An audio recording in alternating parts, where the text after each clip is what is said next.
Good day, everyone, and welcome back to another lecture. Today I want to talk about psychotherapy or counseling or uh, in some cases psychoanalysis. There's all kinds of different words that are used for psychotherapy. Before we get into the various approaches, just a couple of general comments. Therapy, um, in the way we think about it, has only been around for 100 years or so, maybe a little longer, 120, 130. We can thank Freud for that, but we do have to point out that human beings have been around a lot longer than 130 years. And so while we never had something which we called psychotherapy, because of course psychology didn't exist before that time, the elements that go into counseling or therapy have certainly been around for a long, long time. Uh, it's a relatively modern thing to pay someone to go and talk about your problems and seek to come to a solution. Human beings have been doing that, but they just didn't call them therapists. In other settings, perhaps it was a wise relative or someone that was a little older, maybe in the village, or it was a priest, or it was a rabbi, or it was an elder of some sort. This idea that we encapsulate in psychotherapy that someone that is perhaps a little more experienced, a little wiser, in some cases a little older, with experience and wisdom in life, meets with someone who could benefit from their expertise, their experience, their insight. I really like that idea. If you look at the Hebrew word for wisdom, it's kind of different than the Greek word for wisdom. The Greek word for wisdom really focuses upon, it's Sophia, and it focuses upon a kind of intellectual, esoteric, kind of deep thinking, idea that would be encapsulated by kind of sophisticated philosophical reasoning. The Hebrew word for wisdom is a little bit different. It's a practical one, it's a hands-on one, and it's probably what we're talking about when we talk about psychotherapy, in that it just really means right living or how to live better as opposed to worse. And that's what psychotherapy, in its best sense, seeks to do. When we look at the various approaches to psychotherapy, there are hundreds and hundreds and hundreds out there, and literally hundreds of them. And I'm just going to today, because it's just an overview, go over the general approaches that have existed in the history of counseling or psychotherapy. And of course, we have to start with Freud and psychoanalysis in general. If you listen to the lecture on personality, you have a basic underpinning of Freud's theory. And you may recall that psychoanalysis is the therapy that emerged out of Freud's approach. And because Freud and Freudians, the people that followed Freud, Carl Jung and Karen Horney and Alfred Adler and plenty of others, because the underlying assumption was that most of our personalities are unconscious. Psychoanalysis, to a great degree, focuses upon attempting to, can I put it, get at the unconscious. Attempting to get at things hidden from people.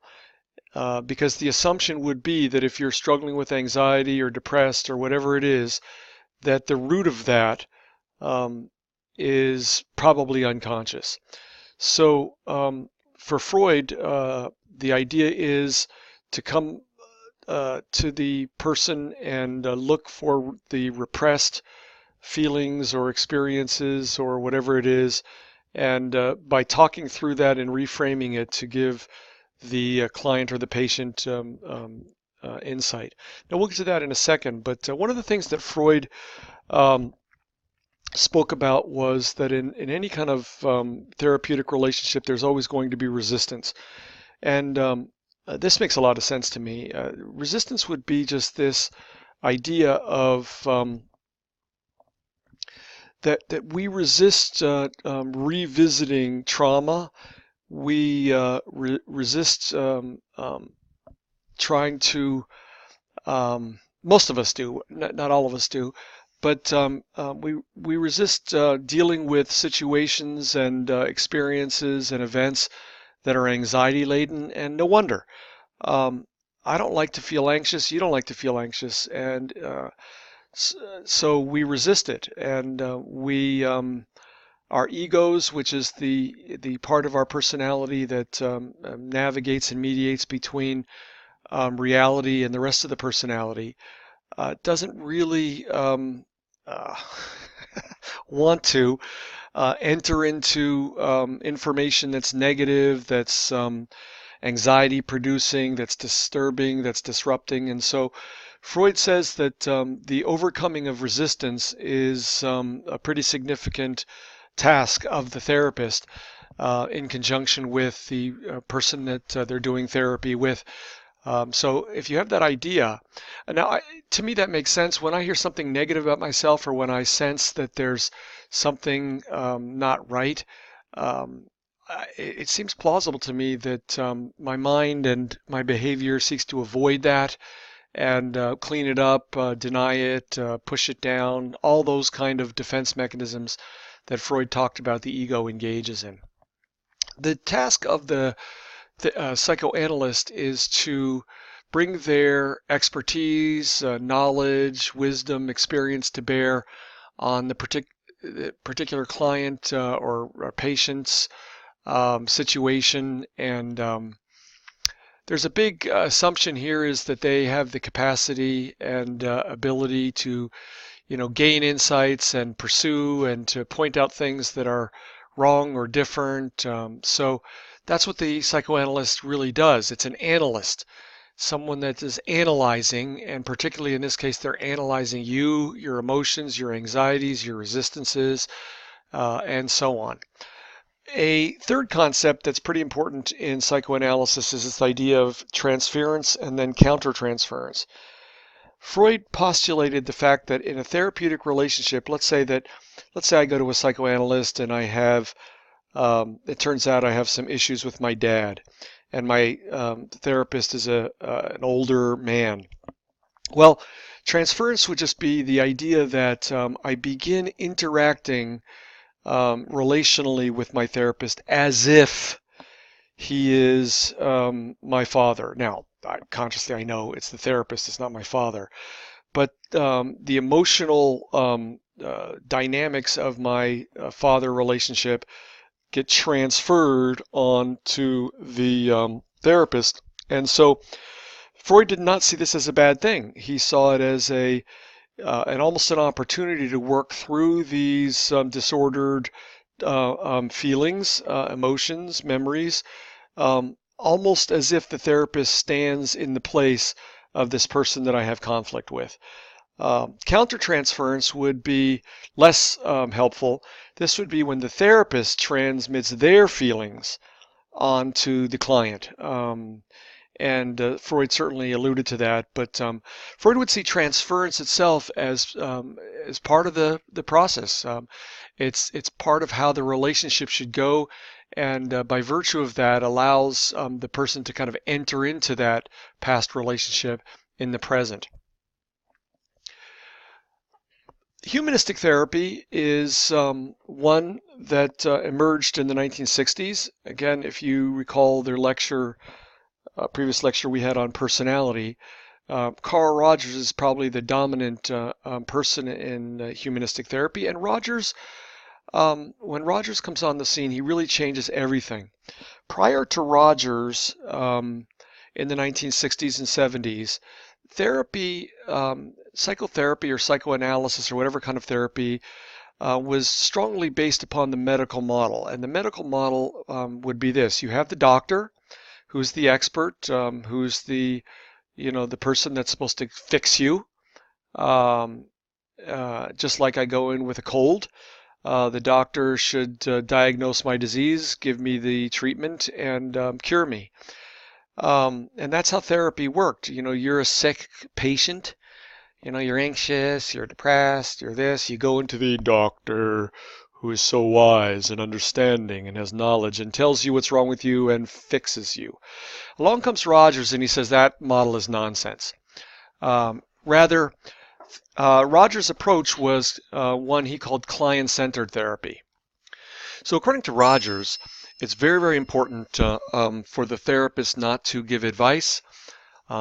Rogers doesn't see the therapist as this expert that listens to you and tells you what's wrong. And that's why he called his therapy client-centered therapy. It's almost like therapy becomes a relationship between two people, and the therapist's job is not to cure, fix the client. The therapist's job is to provide a relationship in which the client can come up with their own answers, their own solutions. So it's very, very important for the therapist to listen and to not listen toward a view of, okay, this is what's wrong with you, but active listening, a technique called mirroring, in which, so for instance, if I was the client and you were the therapist and I said, I'm really, really having a difficult time, the therapist might say, well, tell me more about what a difficult time is for you. Well, I'm struggling with at work with my boss, and she's very difficult and hard and a pain in the neck. And so instead of saying, well, you should do this, it's like, well, how would you advise someone in your situation, or what are some possibilities that you think might, or give me an example of this or that. In other words, the like a mirror shows you your face, but is not you, but gives you a view of yourself. So the active listening helps the client see themselves, because sometimes when I say something and someone mirrors back to me what I said, I'm like, wait, do I really mean that? So that would be a kind of active listening approach according to the Rogerian humanistic therapy. Another kind of therapy that's very important to briefly talk about is behavioral therapy. Behavior therapy basically takes the Skinnerian and operant conditioning and classical conditioning principles and applies it to not changing your understanding, but really addressing unwanted behavior which is maladaptive, unproductive. I should point out that behavior therapy does have a good track record in terms of the facts that it works, but it only tends to work with certain things. So for instance, if you went to therapy or to counseling to try and have a deeper understanding into who you are, or to gain some insight into your meaning in life, behavior therapy is not the therapy for you. On the other hand, if you have a bad habit, if you are phobic, if you are OCD, behavior therapy tends to work very, very well in addressing unwanted behavior. And it does it just by using conditioning techniques. In other words, punishment and reward. Here's just a few in our lecture. The first would be called counter conditioning, in which basically what we want to do is condition a new response to a stimuli that used to condition an old response. So if I'm phobic of a snake, okay, so what the therapist would have to do is break down the operant conditioning or the classical conditioning mechanisms, come up with some new reinforcements that will change behavior, and slowly break it down into steps. These steps are called systematic desensitization. So obviously you don't want to just throw a snake in my hands, but we want to come up with a series of 15, 20, 30 steps in which I learn step by step, baby steps, again, like the famous phrase, journey of 1,000 miles begins with one step. Just step by step, you get closer and closer to desired behavior, and by doing that, eliminate the undesired behavior. Aversive conditioning would be a type of counter conditioning in which let's say that I smoke and I want to quit smoking. Well, this is an example a therapist would use, but just to keep your entertainment.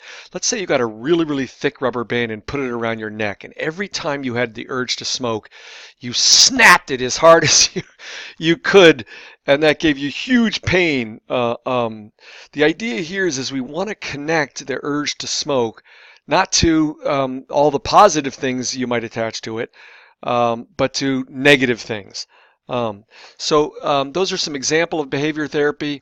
As I already said, systematic desensitization is this gradual increasing of the change of the reward and punishment. Perhaps the classic example of aversive conditioning is to give someone some medication, someone that's struggling with their drinking behavior, give them medication that if they drink just one drop of alcohol, it'll cause them to be hugely sick. And the idea here is that we want to associate alcohol with sickness, not alcohol with feeling relaxed or whatever other thing it is. So behavior therapy has its strengths. Its weakness clearly is that it's not a kind of therapy which tends to work with kind of the internal life, the internal mechanisms that for most of us are part of life, and for some of us they're problematic. Cognitive therapy would be my favorite type of therapy. Cognitive therapy would focus upon how we think. Cognitive therapy, how we think. And the theory behind cognitive therapy is that if my thinking is messed up, then my emotions and behavior are going to follow. There's a verse somewhere in the Bible. I think it's in Proverbs that says, "As a man thinketh in his heart, so is he." That's the old King James Version, the one I memorized as a kid.